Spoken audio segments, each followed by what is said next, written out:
I understand the frustration. You can't get title fights at 168 when you've been the mandatory. At 175 now, these two super contenders, super champions of Bivol and Benavidez, they might have end up having this rematch, maybe even a possible trilogy. So you end up on the outside looking in over there too. I get it. It's not fair. I understand where he's coming from, but I'd say right now the time is to just think about David Morrell. David Morrell is no gimme. Welcome into Boxing Scene's top stories on ProBox TV. Download the ProBox TV app. Never fall behind in your boxing news. Well, he has a big fight in front of him already. David Benavidez, of course, taking on David Morrell at 175 pounds. That is February 1st. Well, his father is already making plans for the next fight. We all know how that can work out. He's talked about moving up to cruiserweight. That's right, taking on Zurdo Ramirez. Could he do it? Could he be a multiple weight champion while waiting for perhaps the winner of Bivol versus Benavidez? Can't get that fight. Might move up to cruiserweight. Is that a good idea? To help me answer those questions, I have the champs, Chris Algieri, Paulie Malignaggi, and ESPN boxing analyst Timothy Bradley. Paulie, let me start with you. The human body doesn't move up in weight and then lose weight again efficiently. He's talked about maybe Canelo at 68. If he moves up to cruiserweight, he's got to put on a lot of lean muscle. Is that the end of any talk at 68? And can he go back to 75 if Bivol or Benavidez opens up? Talk about it. You know, obviously, we've always made light of the fact that, you know, we've taken notice of the fact that Benavidez is a very big super middleweight, right? So obviously the move up to light heavyweight sort of expected, especially couldn't get a title shot anyway. So it's almost you felt like it was a natural formation and a natural move there. He'd probably be a little more comfortable making the weight, but he is a big guy, and and being that big, you can possibly see him even thinking about the cruiserweight division. But here's why I don't like this discussion right now. First of all, you got Morrell in front of you, who's not a guaranteed win. Morrell is a very difficult opponent, tough, yeah. A very good opponent, very good fighter. So you're talking about how, okay, if I beat Morrell, am I going to be able to have to wait? Am I going to have to wait again for the champion the way I've been waiting for Canelo? Am I not going to get a title shot that I deserve? I understand that, and I get that. And I understand that sometimes people ask us questions and we ask them, and in answering them, it looks like we're looking past somebody or looking ahead. So maybe this comment is based on maybe the answering of a question that made him look ahead. In the past, the cruiserweight division at times could be a little bit weaker, even in moments, you know, where you could actually pick off a title and maybe not be as good as maybe some other champions of some other weight classes. So anybody who's in and around that weight class hovering could always think about, you know what, maybe I could grab something at cruiserweight. You know, there is that thinking at times, and Benavidez sort of fits that mold where he's big enough to sort of glide into the cruiserweight division and possibly steal something. But then you realize cruiserweight's actually good right now. Cruiserweight's got good fighters right now. So it's not just a freebie weight class where you're saying, okay, let me just go up to that weight class and pick off a title from some of these guys who might be weaker. No, not right now. Right now, you have a weight class that's very, very difficult. You got Zurdo, you got Opataya, you got even somebody like Willem Smith. There's no gimme when you get up there. You know, unless Benavidez is walking right into a title fight, I think he would be moving into cruiserweight and possibly even risking getting defeated by some of these big cruiserweights that can fight. So I don't know. I mean, I think Benavidez is always going to be exciting. I don't think anybody goes in against Benavidez and blows him out of the ring and blows him out of the water. So I wouldn't say that he doesn't belong in anywhere he doesn't want to be. But at the same time, it starts to get really, really risky. I understand the frustration. You can't get title fights at 168 when you've been the mandatory. At 175 now, these two super contenders, super champions of Bivol and Benavidez, they might have end up having this rematch, maybe even a possible trilogy. So you end up on the outside looking in over there too. I get it. It's not fair. I understand where he's coming from, but I'd say right now the time is to just think about David Morrell. David Morrell is no gimme, and David Morrell could be in the same situation. Because let's not forget, Canelo don't want none of David Morrell either. And then if Morrell beats Benavidez, it's the same thing at 175 for Morrell, where he's going to be waiting for Benavidez and Bivol as well. So I think both of these guys are in the same exact situation, and I think that's why it's no coincidence that they just wind up fighting each other. Tim, but talk for a second about Zurdo Ramirez against Chris Willem Smith. I saw a guy who had volume, decent power. He's as hard as a coffin nail, great chin, decent size for the weight class, although he did come up from a lower weight class. This is not a gimme, please. Jimmy. Let me throw 1 second. Zurdo actually is a former 168 pounder. I'll let the champ Tim talk about it, but Zurdo is actually an 168-pound world champion himself. Right, but his style is just not easy at all, Tim. Is this the kind of guy you want to call out going up to cruiserweight? Why not? No. See, we talk about fighters not willing to fight the best.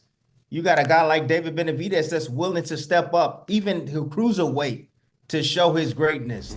I appreciate and respect what Benavidez Sr. is saying, to be honest with you. This ain't David talking. David is focused on what he got in front of him.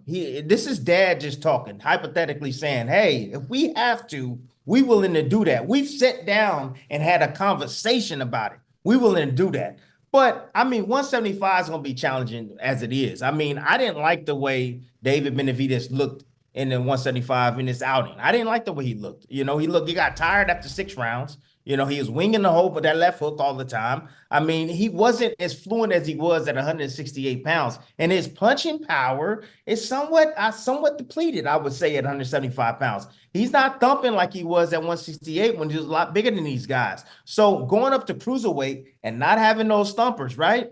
And then fading because he don't have to run as much. You know, when you're going up in weight, yeah, you can let off the miles a little bit. You know, you got to let your body, you know, pick up some weight. You start lifting weights and stuff like that. But David don't have the best body either. When you really think about it, you see he was at 75, he looked flabby. Now imagine him at cruiserweight. My gosh, we talking about a mini Tyson Fury for sure. You know, it can be done. However, it will be challenging. But I'll tell you this, I respect where his mind is at. David is willing to challenge the best guys out there, but a lot of the best guys don't want to get in the ring with David because they know what they got to deal with. That's that heart.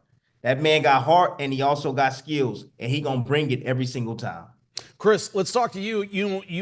You're a kind of guy who likes to study fitness. You like to study nutrition. You like to study what the human body can do. It is very difficult to put on a bunch of muscle mass and then go back down again. Before we were on air, you and I were discussing Roy Jones Jr. went up to heavyweight. That was kind of the end of his career, going back down to 175. His body couldn't handle going back down again. Is it a smart move when it comes to the biology to go up and try to come down again? Will that be the end for him at a lower weight class, 68, 75? Give me your thoughts. Yeah, absolutely, Jimmy. That's the thing. I mean, to put on enough functional weight that is actually going to aid you in the ring, you got to put on lean tissue. And getting rid of lean tissue is not easy once you've packed on that muscle. Man, Roy Jones Jr. at heavyweight when he fought John Ruiz, good God. I mean, the amount of muscle that he put on his body, he created a suit of armor when he fought at heavyweight. And he tried to peel that off of the Antonio Tarver fight, that very first fight. And he just was not the same guy. You saw his gas tank late. He really struggled in that fight. His reactions weren't the same. And like you said, he was never the same again after that. So the idea here that David Benavidez, even saying that he was going to go back down to 68 when he went to 75, I was like, that ain't happening. And if he goes to cruiserweight, I don't see him going back down to 75 anymore. David's a big guy. He's tall. He gets heavy in between fights. I can actually see him fighting at cruiserweight, but once he makes that jump to cruiser, I don't see him going back down to 75. You also got to keep in mind, 75 to cruiserweight, that's 25 pounds. This is not a 5-pound weight jump. This is a 25-pound weight jump, and you're going to need that size because Zurdo is durable, he's got a great chin, and he throws tons of punches. I actually really like the fight. If I think about them in the ring together, I think it's a fantastic matchup. Two guys who throw a ton of punches. They're both big, long, strong guys. But if he is to make that jump, I don't foresee him going back down to 75 or definitely not 68. When you look at it, Paulie, you talk about the Jai Opetaia fight, which would be amazing. Let's assume Benavidez does go up. Let's assume he beats Zurdo. Then it's Jai Opetaia. That would be a great fight. Could he make cruiserweight a marquee division, or would he have to go up or down to find the big fights? What's your thought? I mean, I think it could be a marquee division, but now you're talking about Opetaia, who's a borderline heavyweight, you know? So, you know, at least with Zurdo, it's strategic. You know, you have the Latin versus Latin rivalry there. Even Mexico versus Mexico in some ways. You've got two former 168-pound world champions. So I think Benavidez sees himself sort of in that mold where he's saying, well, Zurdo did it, I can do it too. But you know, then you think about what Chris was just saying. You know, champ, you made a great point where if Benavidez can't get down to 175 or 168 once he goes up to cruiserweight, he can't get his weight back down. Now you're stuck fighting the Opetaias of the world. You know, what if you beat Zurdo? You know, for argument's sake, which is not a guarantee, mind you. But you know, what if you beat Zurdo? Now you're stuck fighting the Opetaias and all the other cruiserweights of the world.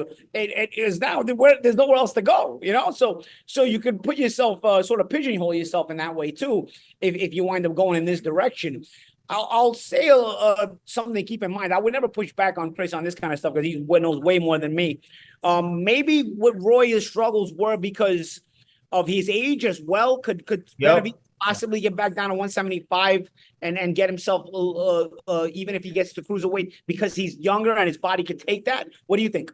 That's possible. Definitely aging definitely affects weight cuts. But with Roy, I mean, you saw Roy never really had to make weight. Roy wasn't that kind of guy who was cutting a lot of weight. So when he actually had to do that, later in his career after that heavyweight run, I mean, that put an undue strain. And I've said this on past shows.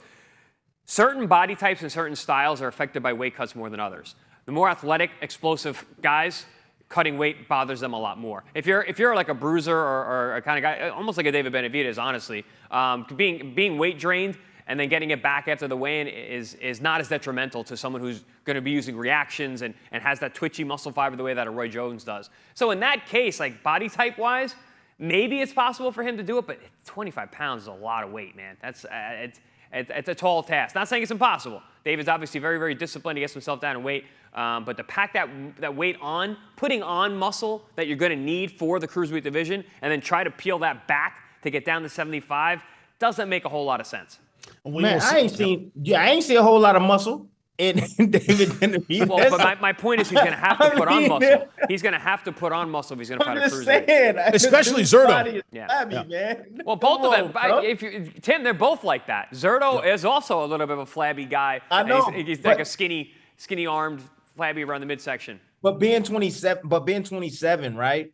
Being right in the midst of his prime, he's starting to grow. Once he hits his 30s, I think he'll be okay. I think it'll be challenging to go up and then come down. But man, as soon as he hit 30, you can forget about it. Once you go up, you ain't gonna come back down, man. But being at 27, having that young body, bro, I think he can do it, man. It will probably take from him.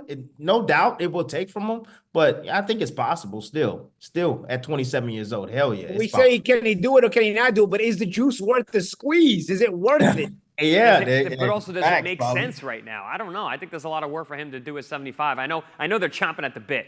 The Benavidez guys, you can tell, like they just won't be denied. All right, Canelo, you want to fight me? Cool, I'll go to 75 and I'll get the fights there. Oh man, we've got the potential rubber match. I'm gonna be on the outside, on the side looking out. Shoot, I'll go up to cruiserweight. I like the way he moves. The guy. I love him. He's not gonna be denied. He'll go by any means necessary. Yeah. David Benavidez wants all the smoke.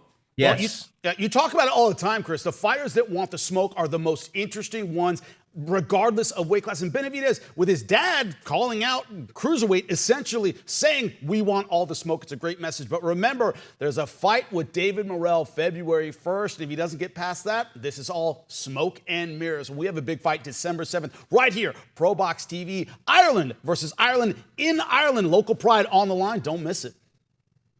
ProBox TV Contender Series.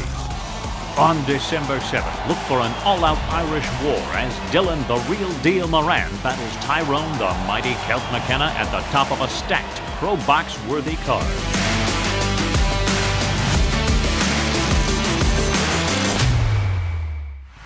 For more ProBox TV, scan the QR code on the screen or go to the App Store and Google Play. ProBox TV, your boxing channel.